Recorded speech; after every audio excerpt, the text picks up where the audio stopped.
السلام علیکم ورحمۃ اللہ وبرکاتہ۔ ناظرین محترم، میں حافظ وان رضوی آپ کی خدمت میں ایک نئے ویڈیو کے ساتھ حاضر ہوں۔ ناظرین محترم، روس کا جو صدر ہے وہ تحریک لبیک پاکستان کے حق میں بول اٹھا اور عمران خان کے منہ پر ایک زوردار تماچا۔ تمام دوست ویڈیو کو مکمل ضرور دیکھیں، ویڈیو جو ہے بہت اہم ثابت ہونے والی ہے۔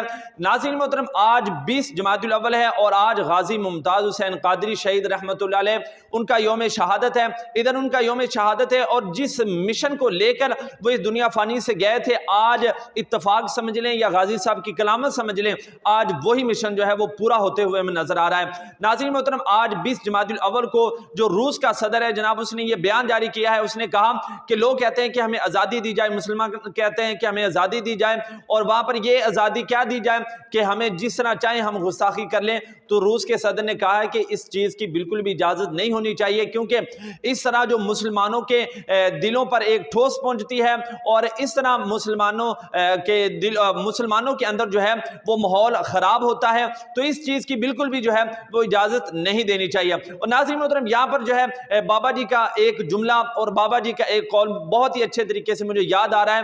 بابا جی فرماتے تھے کہ اگر پورا عالم کفر اور پوری دنیا اگر یہ چاہتی ہے کہ جناب ہمیں امن مل جائے اور ہمیں سکون مل جائے، تو وہ آقا علیہ الصلوۃ والسلام کی عزت کرنا جو ہے وہ سیکھ لیں، انشاءاللہ سارے جو نظام ہیں وہ ٹھیک ہو جائیں۔ تو ناظرین محترم، یہاں پر عمران خان کے لیے یہ ہے کہ روس کے صدر کو یہ بات سمجھ آ گئی ہے، لیکن افسوس یہ ہے کہ ہمارا جو وزیر اعظم ہے اس کو یہ بات سمجھ نہیں آ رہی کہ جناب آقا علیہ الصلوۃ والسلام کی ناموس کا جو مسئلہ ہے یہ انتہائی اہم اور انتہائی نازک مسئلہ ہے، اور اس پر جو ہے کسی چیز کا جو ہے وہ سمجھوتا بالکل بھی نہیں ہونا چاہیے۔ ناظرین محترم، امید کرتا ہوں میری ویڈیو آپ کو اچھی لگی ہوگی۔ اگر میری ویڈیو آپ کو اچھی لگی ہے تو چینل کو سبسکرائب کر دیں۔ ملتے ہیں ایک نئے ویڈیو کے ساتھ، تب تک کے لیے اللہ حافظ۔